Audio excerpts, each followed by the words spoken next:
Good evening, everybody. This is Quianna, and today I want to talk about a very serious typology that is falling under transnational repression, and that is family threats.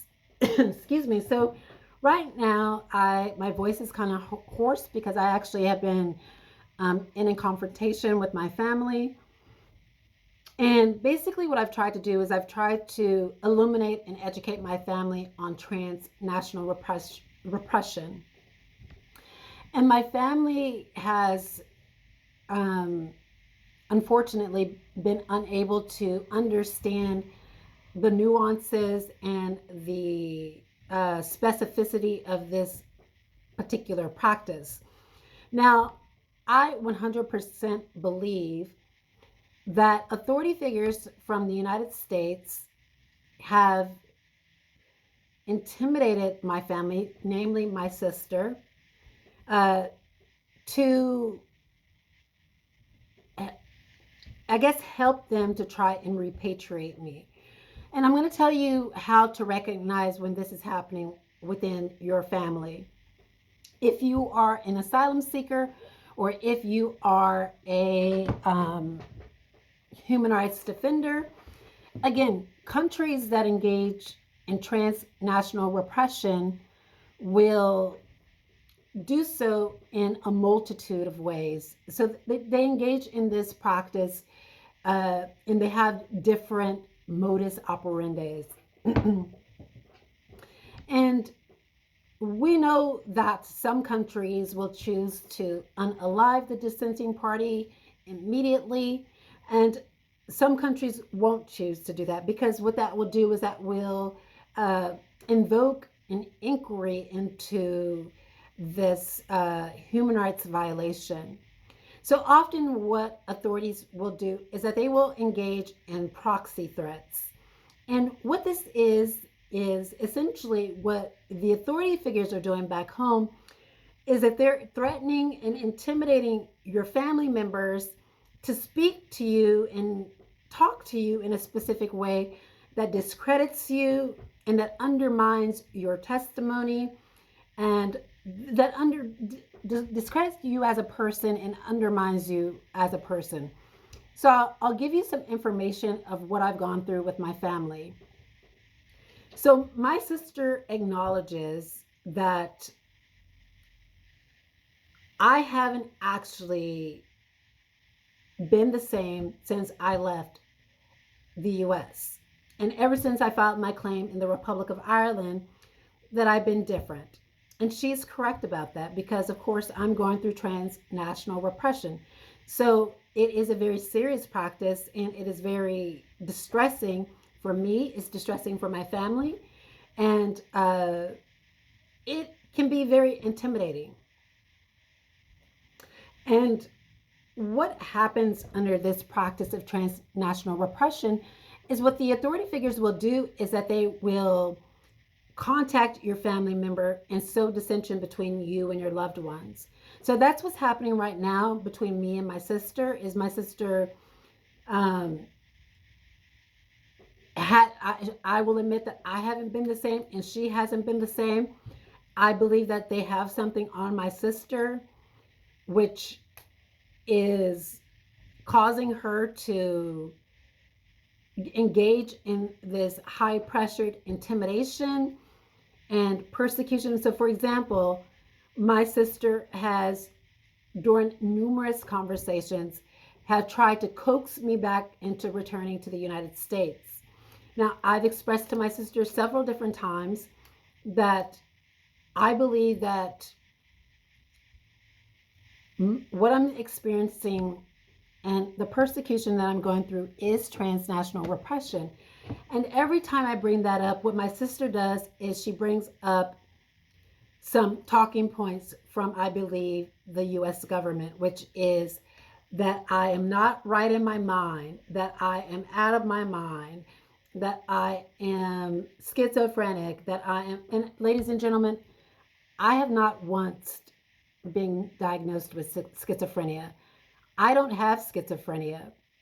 We know that in the past, The US government has used this specific disease to undermine African Americans, Black Americans who spoke out against mistreatment.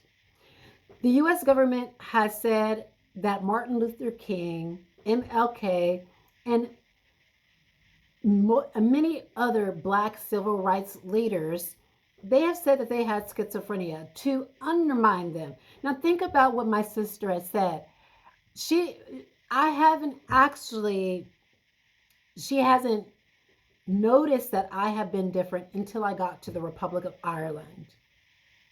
Now, again, that is when I started to actually bring up all of this human rights violations that the United States is doing to American citizens, specifically Black Americans.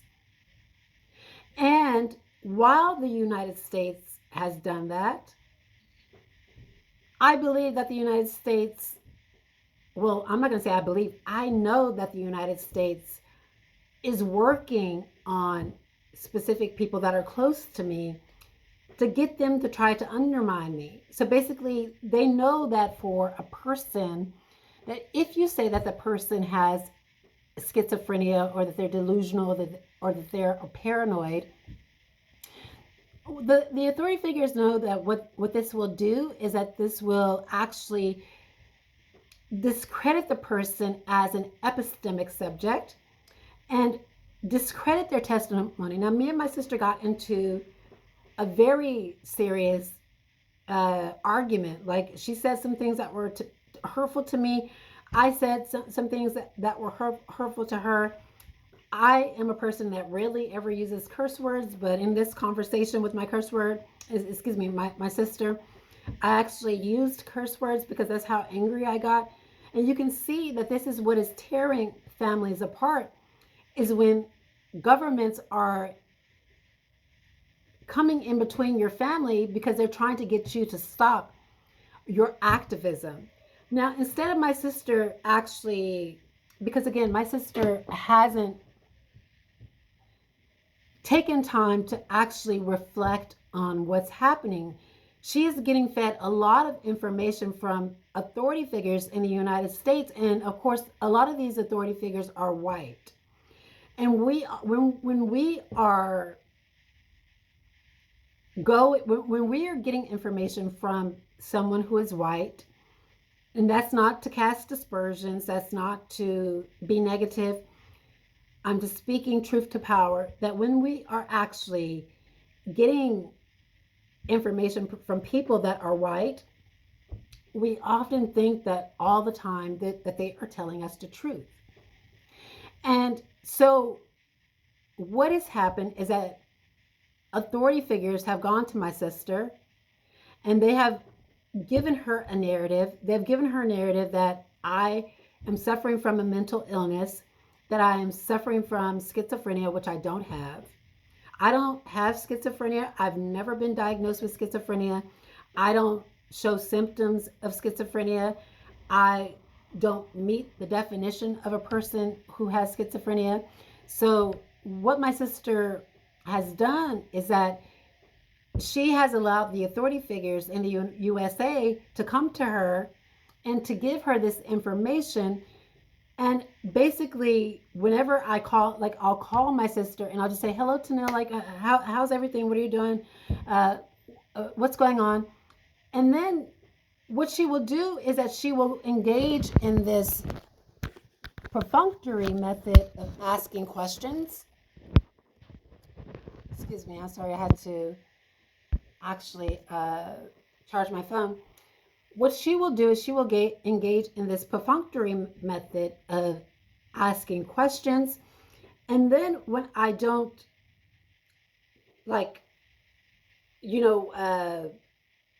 allow her to sow doubt in my mind about what is going on, then what she will do is she will start to say these things about schizophrenia. And let's put the facts there. My sister has specified that she has never ever thought that about me until I came to the Republic of Ireland. Now think about it. This thing about mental illness hasn't come up at all in my entire life. until I start blogging about or writing or journaling in the legal news about the way that the United States is treating African Americans. And it's unfortunate right now that my sister can't see through this. She can't see through it because she hasn't been educated on this. So basically, all she knows is that she has a few nice white people that are coming to her, paying her, like paying her rent, giving her money, and actually, making it easy, making her life easy. And so when you have this happen in your life, you have white people that are, and I'm not racist, I'm just telling you that this is what's happening. When you have white people that come into your life and make it easy for you, the dominant society, they're making it easy for you, they're paying your rent, and they're giving you money, they're allowing you to live comfortably on contingent that you follow their rules, then this is something that happens. Again, I am willing to actually sit before a psychiatrist and have this publicized at any day, any time. And I can guarantee you 100% that a psychiatrist will not come back with a diagnosis of schizophrenia. Not for me. Now, listen, I don't uh, look down upon anybody that has this, that are suffering from this disorder, because it can be a very serious disorder. And that's why I think it's important for us to raise awareness that authority figures should not be using it just to discredit people. There are some people that are going through schizophrenia. There are some people who have hallucinations. There are some people who are disorganized. They can't, string together a sentence. They can't make it through the day. And this is a very serious illness that affects a lot of people. And the saddest thing that we have that's happening now is that we have political figures that are politicizing psychiatry and that are politicizing medicine. And again, we used to think that this is only happening in Russia, or this is only happening in China. But this is also happening within the Republic of Ireland. This is also happening within the United States. We have authority figures that are using this serious illness to discredit dissidents. We've seen this happen in Russia, where we have human rights defenders and dissidents talking out against the government, and they have been diagnosed with sluggish schizophrenia. We know all too well that the government will use mental illness to undermine the testimony of human rights defenders and activists, and that this often happens under the practice of transnational repression. Unfortunately, we can't change people's mind about what they're hearing. We can't change people's mind about what they are listening to, because sometimes these people are caught in the web as well, and they're being forced by authority figures to engage in this practice and to say these negative things against their loved ones. It's a form of intimidation. It's a proxy threat. And I can't stop bringing awareness to it because it's too dangerous. Again, my sister said a lot of horrible things to me tonight, and I actually returned it in kind. But again, when I tried to explain to my sister a couple of things, like, again, she is very sensitive about something that she has gone through that is medical in the past. And I feel that. And every time that me and my sister, when we get into an argument, what she will do is that she will throw up everything that she knows about me and throw it up all over the phone. And when I try and give her some illumination, I'm like, okay, what if somebody brought this up about you that you've gone through, and they brought it up about you all the time? Now she is the innocent person, and she's the person who, now I'm the bad person for doing that.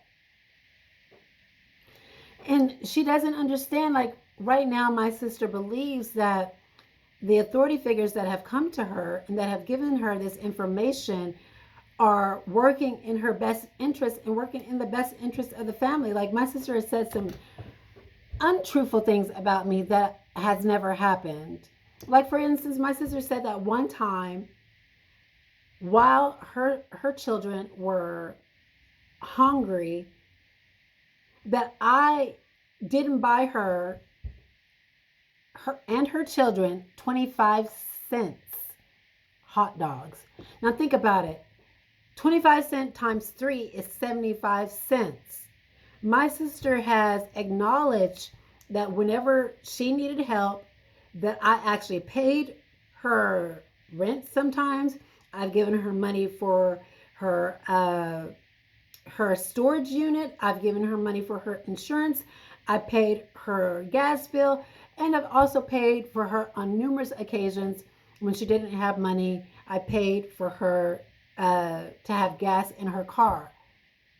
Now, it doesn't make sense that I would do all that for my sister, all of that, and she also acknowledges that I actually took her daughter on a shopping spree when I had money. It doesn't make any sense that I would do all of that for my sister and then not buy her a 25-cent hot dog. These are talking points. Just think about it. I took her daughter on a shopping spree to the outlets, spent almost $500 on her. I've paid my sister's car note sometimes. I've actually paid her rent. I paid her her gas bill. I paid her car gas. I paid her storage unit. And all of this stuff was very expensive. So if I did all of this for my sister, why wouldn't I buy her a 25-cent hot dog? These are talking points from the authority figures to discredit me. I've noticed that whenever I blog about specific situations that are happening in the United States, because like right now, let's say for instance, this is why I know that this is the US that is trying to work to discredit me. Because right now I'm going on my platform is to speak out against homelessness. So therefore, what the authority figures are trying to do is discredit me to say, okay, well, you don't really care about homelessness because you didn't give your sister money for food, which is a lie. Now they're trying to discredit me about the rights of the child. My sister brought up a sweeping unfair accusation. I won't even mention that, which she later actually apologized for, and she said that it wasn't true. But basically, authority figures are they're using my family to try and discredit my human rights work. So they're using my family to try to discredit the following areas: my advocacy for the rights of children, because they know that I care so much about children and that I would never do anything to harm children. So they're working on trying to discredit me there because I'm speaking out about the violations against children in the United States of America. Second, they're trying to discredit me as my active advocacy for the trans community and my advocacy for women and women who have been trafficked.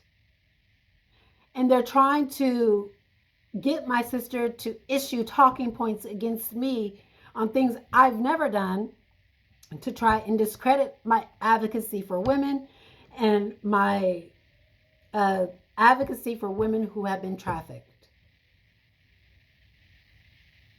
The US government or whoever is behind this, whether this is the Republic of Ireland, whether this is an organized criminal gang, whether this is the Federal Bureau of Investigation, or whether this is the US, these are some very sick people. to do this. Very, very sick people to do this. Now, again, I'm going to continue my